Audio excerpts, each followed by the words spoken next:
So now it gives me great pleasure to introduce two amazing women of North Korea to share their stories to help us understand what the women of North Korea face and how these two have triumphed over their circumstances to be advocates for the people of North Korea as free women.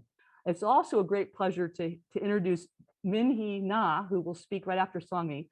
Minhee Na grew up in North Korea's capital of Pyongyang before escaping to South Korea in 2015.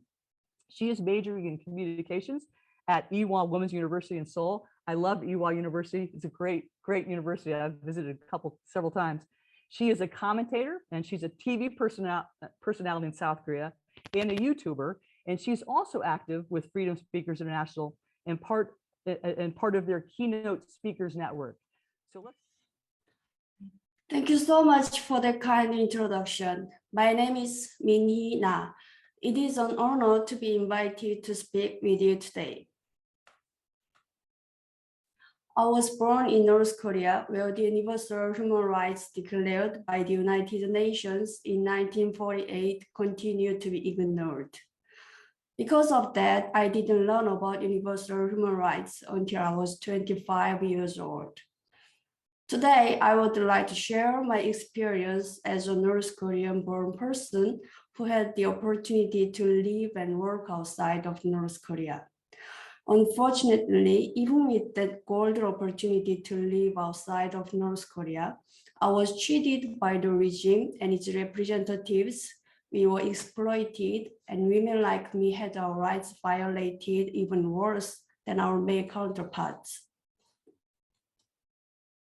I hope by sharing my experiences that I can help raise awareness about the North Korean regime's human rights suppression of its own people wherever they are in the world. I would like to start by telling about my life in North Korea. I was born in North Korea's capital of Pyongyang. My father was a government employee and my mother was a middle school teacher. Upon hearing my parents' occupations, many people guessed that I had a privileged background. My parents were loyal citizens, but they could not work their way out of poverty with their meager salaries. We lived in a small studio and sometimes we survived on potatoes. I used to think that my family was poor because of my parents' professions. After I graduated from high school, I became a restaurant chef, hoping that I would eventually get out of poverty. Chefs in North Korea have opportunities to make a lot of money if they are selected to work in North Korean restaurants in China and Southeast Asian countries. I started working as a restaurant chef in Pyongyang, and one of my acquaintances told me that a North Korean sewing factory owner was recruiting workers for her factory in Malta. I didn't even know where Malta was located, but I wanted to be considered for the position after learning that it is in Europe. I imagined it would be a romantic place and that I could enjoy more freedom. I thought I could meet many international friends and learn English too. My first point, I learned from my own experience and that of others that the North Korean government and its representatives steal wages from North Korean overseas workers. The factory owner promised to pay me 500 euros monthly. She told me that 10 North Korean employers were already working in Malta, and some workers got paid 1,000 euros per month. The total monthly household income of my family was less than 2 euros. My monthly salary in Malta would be more than what my family could earn in 20 years in North Korea. I was determined to go to Malta, so I learned how to use a sewing machine. After preparing for 10 months, I arrived at Malta in October 2014. I started working the next day after I arrived. Initially, I worked 13 hours every day from 7 a.m. to 9:30 p.m. Instead of 500 euros, I was only paid 130 euros. All workers were furious about being cheated, but we had nowhere to complain. We knew we could be returned to North Korea and be harshly punished for causing trouble. We were kept in the dark about our exact salaries. I later learned that I had received less than 10% of what I was supposed to get paid. Every month, the manager made us sign a document written in English. I wanted to know what I was signing, but they kept us isolated, so I couldn't ask anyone. Everyone worked like crazy, and some skipped meals to save more money. There were 42 female workers from North Korea in the factory, with the youngest worker being only 19 years old. My second point is that we were exploited. I worked 13 hours a day in the beginning. If it were not the EU, I probably would have continued working for 13 hours a day. My coworkers who came a year earlier had been working for 13 hours a day, even during the Christmas season when everyone else in Malta was celebrating the holiday. Fortunately, the EU and Malta governments learned that North Korean workers in the factory were being exploited, and they started to investigate and crack down on the working conditions. The reputation of the factory got damaged to the extent that people stopped their orders from the factory, and as a result, our work hours got reduced. Outside pressure can work. We were still starting the workday at 7 a.m., but instead of finishing at 9:30 p.m., we could finish at 6:30 p.m. Originally, we only took Sundays off, but from then, we could 2 days off, both Saturdays and Sundays.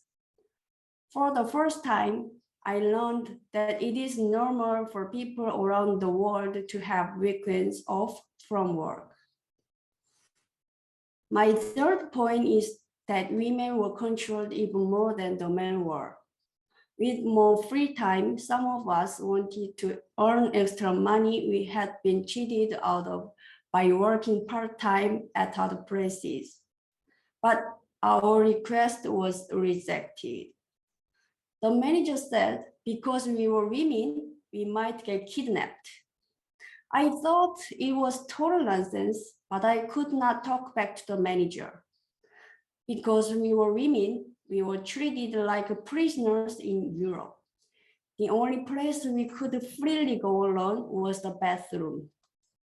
We had to move in a group of 4 or more people, even when just going for a walk outside. As soon as the female workers arrived, the manager confiscated our passports and put us under tight surveillance. North Korean women could not share rooms with foreigners and could only live and eat with other North Koreans. If we said something positive about other countries, criticized North Korea, or were suspected of planning to escape, we would be sent back to North Korea immediately. The manager even censored the letters we sent to our family members in North Korea. Because North Korean workers could not own cell phones and there is no internet available in North Korea, the only way we could communicate with our family members was through written letters. The manager would read them first before sending them out to our families and would read the replies from our families before giving them to us. During that time, I was only a working machine who was not allowed to think, speak, and act as I wished. I was forbidden to speak with any non-North Koreans. I would be ridiculed if a European man talked kindly to me. The only place I was allowed to stay was my tiny bedroom and dusty workspace in the factory, monitored and brainwashed. I was like a hen living only to hatch eggs, locked in a tiny cage. What's worse is that everything I told you is not in a past tense. Even at this moment, there are many North Korean workers who are living this kind of life. The life of sewing factory workers in Pyongyang is even worse. I witnessed many factory workers and female seamstresses who were working nonstop only to get 20 kilograms of soybean oil per month. Female workers dispatched abroad had better situations than those in North Korea, but still we was cheated, exploited, and controlled as we were living in a free country.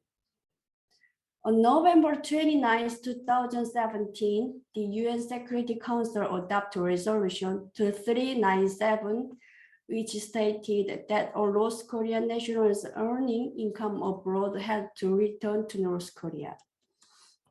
However, even now, there are countless female laborers working in sewing factories in China, working 16-hour shifts while having the North Korean regime take 70% of their earnings.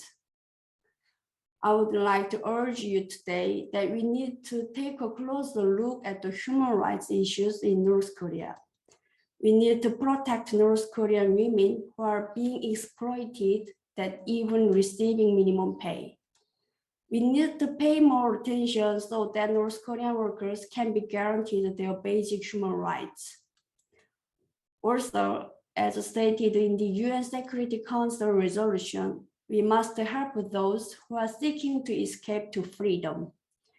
To do this, there must be strict surveillance and management to ensure that the North Korean regime cannot confiscate the passports of North Korean workers. It wasn't until I was 25 years old that I learned about universal human rights. There are many North Koreans in the country and around the world who still are unaware of their basic rights as humans. If there is anything I can do for my family, relatives, and friends in North Korea who do not even have a clue about what basic human rights are, it would be speaking for them out loud so more people can be interested in helping them become free. I urge you keep paying attention to North Korean human rights issues until spring finally arrives in North Korea, until North Korea becomes a free nation. Thank you.